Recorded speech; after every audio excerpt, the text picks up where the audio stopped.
did not have former President Barack Obama creating controversy during election season on my 2024 bingo card. Obama recently visited a Pittsburgh field office for presidential candidate Kamala Harris, and he used that opportunity to address the black men who aren't supporting Harris. My understanding, based on reports I'm getting from campaigns and communities, is that we have not yet seen the same kinds of energy and turnout in all quarters of our neighborhoods and communities as we saw when I was running. Now, I also want to say that that seems to be more pronounced with the brothers. Okay, let me unpack this and add some important context. According to a recent New York Times poll, 70% of black men are expected to vote for Kamala Harris. Is that percentage as high as black women? No. For black women, it's 83%. And that's been the case the last two presidential elections. Not just this one, but the percentage of black men voting for Harris is damn sure higher than white men, the majority of whom will be voting for Donald Trump, as was the case in 2016 and 2020. But back to Obama and black men. When you have a choice that is this clear, when on the one hand you have somebody who grew up like you, knows you, went to college with you, understands the struggles and pain and joy that comes from those experiences, who's had to work harder and do more and overcome and achieves the second highest office in the land and is putting forward concrete proposals to directly address the things that are vital in our neighborhoods and our communities, from housing to making sure that our mothers, our fathers, and our grandparents can afford medicine, and making sure that we are dealing with prices that are too high and rents that are too high, and are committed to making sure that we maintain the Affordable Care Act, so everybody's got help here, and cares about things like education and entrepreneurship in our neighborhood. And that's on one side. And on the other side, you have someone who has consistently shown disregard, not just for the communities, but for you as a person. Now, while some black men applauded Obama's message, there were a number of black men who saw Obama's lecture as a when keeping it real goes wrong moment. Paul Butler, a columnist for the New York Times, wrote, Barack Obama has reelected himself, quote, scolder-in-chief of black men. Per Butler, this isn't the first time Obama has come at black men kind of sideways. He also referenced this commencement speech Obama gave to Morehouse graduates in 2013. We know that too many young men in our community continue to make bad choices. And I have to say, growing up, I made quite a few myself. Sometimes I wrote off my own failings as just another example of the world trying to keep a black man down. I had a tendency sometimes to make excuses for me not doing the right thing. But one of the things that all of you have learned over the last 4 years is there's no longer any room for excuses. It is unfair to position black men as the villains in Kamala Harris's presidential story, especially when we know the real villains in this episode of Scooby-Doo. You don't think Donald Trump is a fascist? No, not by any means possible. And what would you like to see the military do when Trump becomes president? I'd like to see the military go after everybody in Washington, D.C. and arrest them all. And the ones that are guilty, they need to be hung. And they need to be hung in public. And you'd like Donald Trump to do that? I'd like the military to do that. With Donald Trump's blessing? Absolutely. And do you think Donald Trump's a fascist? No. Over 60% of white men voted for Trump in the last election. Even if you choose to believe this narrative that black men are defecting to the Republican Party in droves, it isn't exactly a new narrative. In fact, we've seen this tired narrative and over and over. and over and over and over and over and over again. In 2012, the media swore that Mitt Romney was going to pull in more black men. 87% of black men voted for Barack Obama. In 2016, they said the same thing when Trump ran against Hillary Clinton. 81% of black men voted for Hillary Clinton. In 2020, same deal. 80% of black men voted for Joe Biden. Fun fact, the second largest, most loyal Democratic voting bloc behind black women is black men. That said, it is hard not to notice the number of black men who have been more vocal about supporting Trump, especially black male athletes. I see a lot of people in the audience. I'm not bringing them up. Come on, Tommy.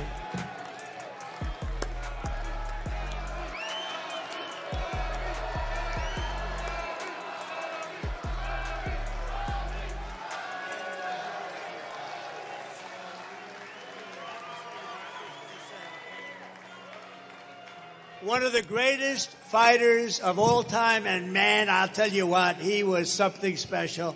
And thank you, Tommy. And he looks great, doesn't he? He looks great. If only Martin would have whipped his ass. Besides Tommy Hearns, there's Le'Veon Bell, the former NFL running back who unfortunately attended my alma mater, Michigan State. Now, how you gonna be out here calling somebody else a tramp when you got 6 baby mamas? You got more baby mamas than you had NFL teams. 6 baby mamas played for 5 NFL teams. I'm sorry, y'all. That was petty. My bad. And then there's former NFL wide receiver Antonio Brown, who was with Le'Veon Bell at that same Trump rally. Definitely the person you want speaking at a Trump rally. I love you guys. I make all you guys the crackers of the days today. Make some noise for yourself. Well, that was awkward. Now let's get to the root of this. Are black men beyond frustrated with the Democratic Party? And if so, why? Time to play Ask a Black Man. And in this case, it's respected journalist and political pundit Roland Martin, host of the daily digital show Roland Martin Unfiltered on the Black Star Network. You're not dealing with the same black men in 2024 as you're dealing with in 2004. So, perfect example. Trump cut the corporate tax rate. Okay? It was 35, it was cut to 20. Harris wants to take it back up to 28. I have talked to small business owners who are black. And they said, hey man, I talked to one guy in Houston, that was an additional $500,000 in his pocket. $500,000. I can't deny that. 2022, I'm in Georgia for Warnock. And I forgot, Jonesboro, Statesboro, I was somewhere. And we went to this coffee shop and a sister owned it. And I'm sitting interviewing with her and she says, listen, I get abortion and reproductive rights. She said, but I ain't having no kids. She said, what I care about is keeping this coffee shop in business. So I'm looking at Herschel Walker and Warnock when it comes to corporate taxes. Now, we all know Herschel Walker was an absolute idiot. But this sister was saying, I am making decisions based upon my business.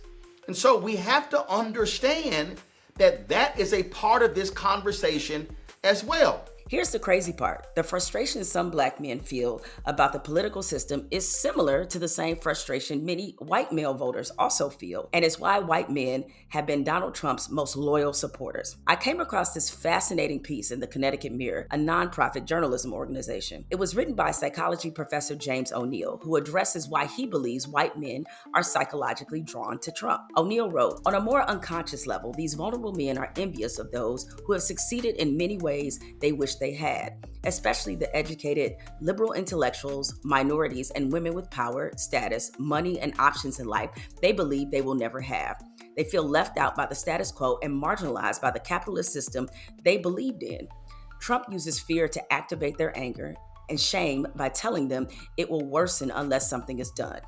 Trump tells them how to feel better about themselves and who to blame for their problems. From a psychological perspective, Trump tells them what they want to hear. Now, obviously, black men don't have the privilege of white men, but some of them are carrying some of the same frustrations. Only 10% of black men make at least $100,000 a year, and less than 20% of black men have a bachelor's degree. This according to the Brookings Institute. Trump has found a huge pressure point that resonates with some black men by constantly denouncing undocumented immigrants and migrants. Trump has specifically messaged to the black community that migrants and undocumented workers are taking their place in society and becoming more valued. They're absorbing absorbing precious resources. They're the reason you're not further ahead, and they're here to take what little you have. While we all got some jokes off when Trump said that migrants were stealing black jobs, the growing resentment is there. And if it's anything that Donald Trump is really good at, it's tapping into resentment. Here's an excerpt from a recent letter to the editor from a black man that was published in the Washington Post in response to Obama's comments about black men not supporting Kamala Harris. The fact is, black men do not feel that voting for Donald Trump will improve their situation. We know he employs racist dog whistles and remarks, but Ms. Harris seems to have forgotten that we have long come to expect the same thoughts from white men. On the other hand, we expect more from black women. And until this point in her campaign, Ms. Harris had failed to verbalize a policy tailored to benefit black men. The second and most important reason is President Joe Biden's failure to answer the outcries of black men who work and struggle only to be told there is no assistance for them. However, our communities found funding to provide housing, food, and healthcare for migrants. The people responding to these images are not Trump voters. They are votes the Biden administration squandered. It has long been a saying among black men and non-voting black communities that Democrats show up only when they want your vote. Now, Vice President Harris has since rolled out a black male agenda as part of her policy plan, which some have greeted warmly and others have said, that ain't enough. Why now? And called it pandering, even though aren't politicians supposed to pander to their constituents? The frustration felt by black men is justified, but is voting for Trump the proper vehicle to express that frustration? Because seeing black male athletes turn to Trump is especially disappointing because it seems like some of them have forgotten how Trump has talked about them before. He said this about Colin Kaepernick. Your San Francisco quarterback, I'm sure nobody ever heard of him. There was an article today, it was reported, that NFL owners don't want to pick him up because they don't want to get a nasty tweet from Donald Trump. Do you believe that? Here's Trump on LeBron James. Friday night, Mr. Trump tweeting, LeBron James was just interviewed by the dumbest man on television, Don Lemon. He made LeBron look smart, which isn't easy to do. And remember what Donald Trump called all NFL players? I'd love to see one of these NFL owners, when somebody disrespects our flag, to say, get that son of a bitch off the field right now, out. He's fired. He's fired! Let's also not forget how he got in his feelings because the Golden State Warriors didn't want to come to the White House to commemorate their NBA championship. Can you blame them for not wanting to eat Big Macs and kick it with a bigot? The Golden State Warriors star player Steph Curry and his teammates were already considering not going to the White House to celebrate their NBA title. Our president has the things that he said and the things that he hasn't said in the right times that we won't stand for it. This morning, the president responded. Going to the White House is considered a great honor for a championship team. Stephen Curry is hesitating, therefore invitation is withdrawn. Besides the economy, police misconduct and lawlessness ranks among the top concerns of black male voters. Here's what Trump thinks about that. Why are African Americans still dying at the hands of law enforcement in this country? And so are white people. So are white people. What a terrible question to ask. So are white people. Despite how black men are disproportionately killed by police, he thinks this is a solution. That we're going to give immunity to police so they can do their job. I'm giving federal immunity to police officers so they can do their job. He also believes black men like that he's a convicted felon because they can relate. We've all seen the mugshot. And you know who embraced it more than anybody else? The black population. It's incredible. You see black people walking around with my mugshot. You know, they do shirts and they sell them for $19 a piece. It's pretty amazing. And worse, some black men are okay with being stereotyped that way. What do you see as the significance of African American men in this election for both of you? I see them identifying with Trump. Why do you say that? Because they got RICO charges. Black men aren't obligated to vote for Kamala Harris because she's black. That would be insulting. But voting for a candidate who seems to lean into thinking so little of you, well, that would just be demeaning. I'm Jemele Hill, and I approve this message.